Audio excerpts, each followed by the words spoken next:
Okay, so one of the biggest issues is affordability, and that's due partly and a lot by low supply and high demand, and making it harder for people to purchase, such as this stress test that they implemented.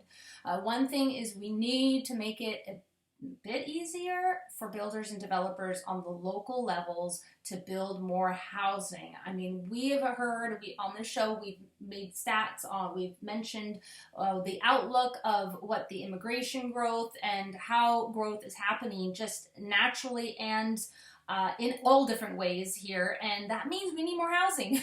So the real estate industry responds to federal parties, and so I wanted to read a bit about what that looks like. So the general public understands and knows what the real estate industry is trying to implement and trying to help regarding affordability. So this is their response to the federal parties. So unsurprisingly, housing has been a hot issue during the federal election campaign, and the real estate industry hasn't been shy about chiming in, with RE/MAX the latest to jump into the fray and proffer advice to campaigning parties. And for those of you that may not know, I am with RE/MAX, and so this bit I'm gonna is a quote from Elton Ash. He's our executive vice president of RE/MAX Canada. So he says, "I don't believe the government should always get involved unless there's an economic crisis, which is not the case here." So he's also said, and on the campaign's website, where should government involvement lie? In assisting developers build products and removing red tape. We need less government intervention, not more. We need less taxation, not more. A supply side solution needs to be a collaborative effort across all three levels of government. And this has been chimed by not only Elton Ash of RE/MAX Canada, but as well the industry in general and pretty much in whole across Canada. The Liberal Party recently floated the idea of prescribing bind bidding, which drew the Ontario Real Estate Associations. And while RE/MAX is open to transactional transparency, it is against legal prohibition. So it turns out Ontario's Real Estate Board and RE/MAX aren't the only ones. As mentioned, it's pretty much across the board. A statement from the president of the Toronto Regional Real Estate Board said, "It is critical, however, that government actions be carefully considered to ensure that they aid in solving these challenges directly and do not create a host of additional challenges. Consumer choice and consumer privacy should be paramount in shaping government policy. Federal public policy should recognize the right that consumers have to privacy and should allow them to consent to the disclosure of personal information instead of penalizing home buyers and sellers. Punishing home buyers and sellers for wanting to keep their financial decisions private for the largest transaction of their lives is a substantial overreach of the government." RE/MAX acknowledges that Canada has a housing affordability crisis and suggests that the solution could come through a national housing strategy that would prioritize growing supply. To do that, a coordinated approach between all three levels of government would be required. Moreover, the strategy should involve tax rebates and easing red tape.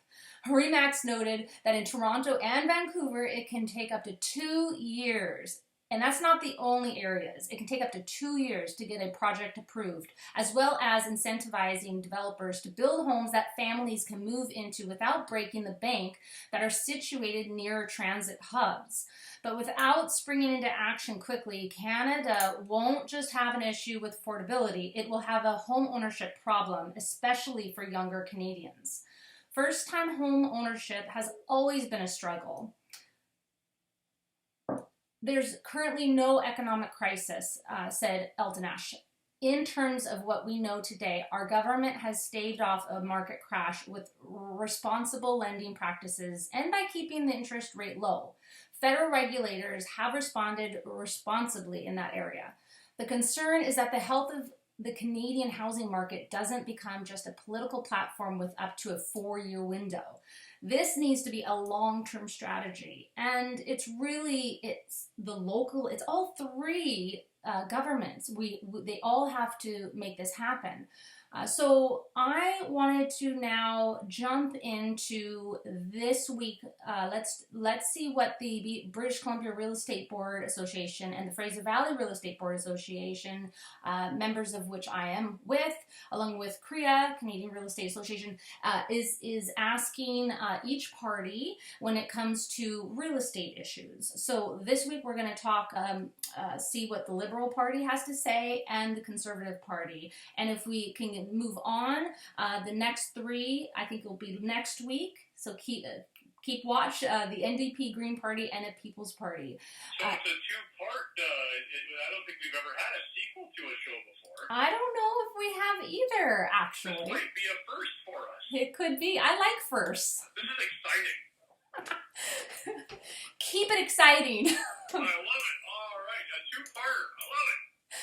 So, and you know, I used to be on the Government Relations Committee for almost 5 years, Curtis. And so I would go to all, like, I'd be the one asking the questions, and I, you know, it was a lot, and I loved it, and all for real estate rights. So it made a big difference, and I got to see some differences.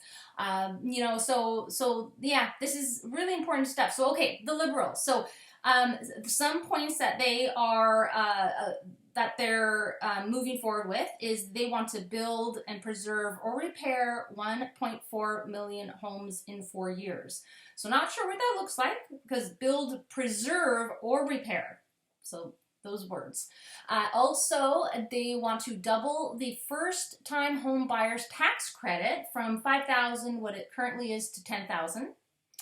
They also want to allow Canadians under 40 years old to save up to $40,000 in what is being called a tax-free first home savings account and use the money to purchase a first home. Also, they want to introduce a multi-generational home renovation tax credit for families who want to add a secondary unit to their home for an immediate or extended family member to live.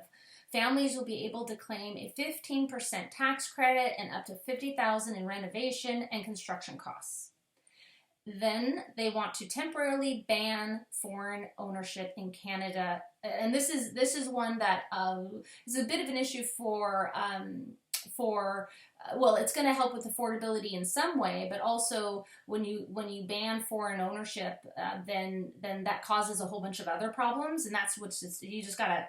It's sometimes things sound great when it's just given to you, but then you look at the ripple effects, and you got to look at all the ripple effects that it may cause. So, anyways, they want to temporarily ban foreign ownership in Canadian housing for 2 years, unless purchase is confirmed to be for future employment or immigration in the next 2 years. So that's kind of their stance on it today.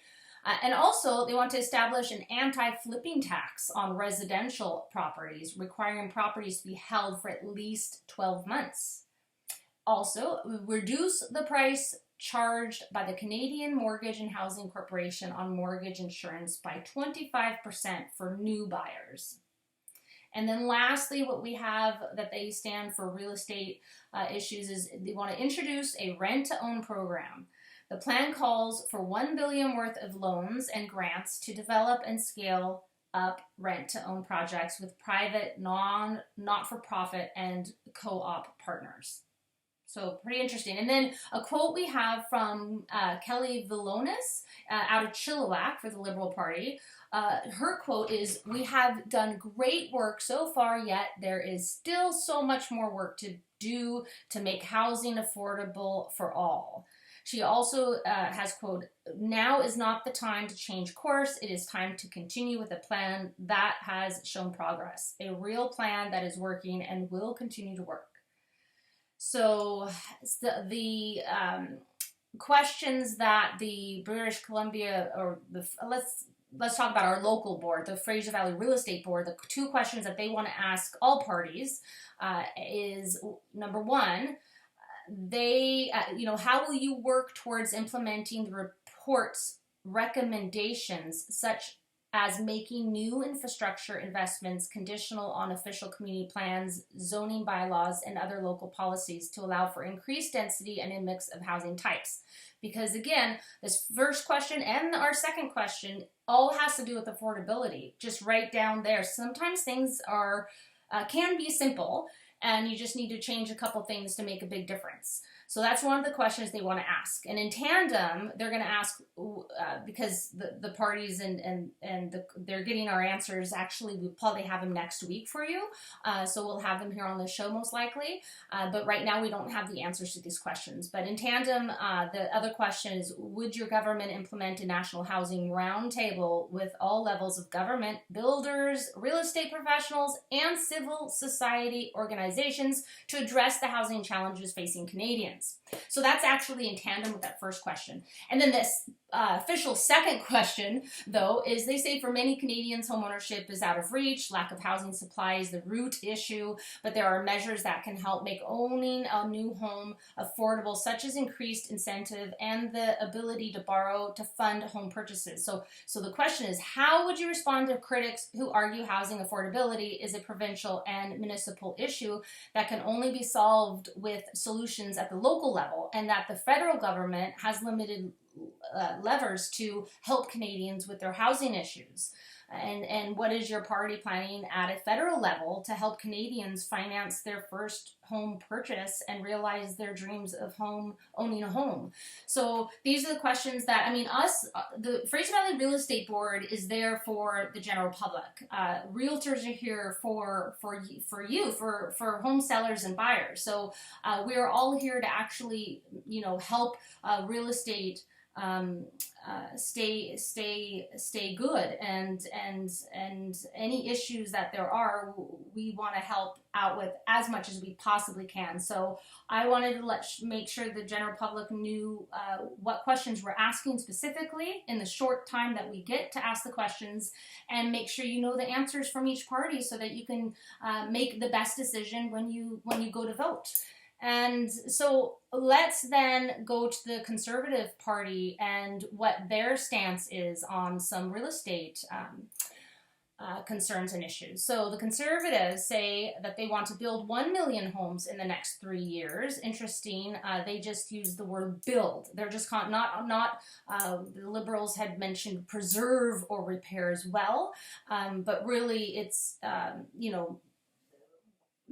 we need more homes. Some homes that, need a little renovation, that's really not our issue. It's we need more homes.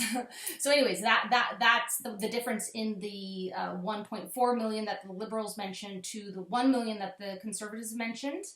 And then as well, they say they never want to tax Canadians the capital gains on the sale of their principal residence, because I know some other parties are saying that they do want to tax us on our our primary residence. So they're against that. Then they want to fix the mortgage stress test to stop discriminating against small business owners, contractors, and other non-permanent employees, including casual workers. And actually, furthermore, I had heard last week that they want to actually take away the stress tests altogether. And then they also say that they want to ban foreign investors not living or moving to Canada from buying homes for 2 years.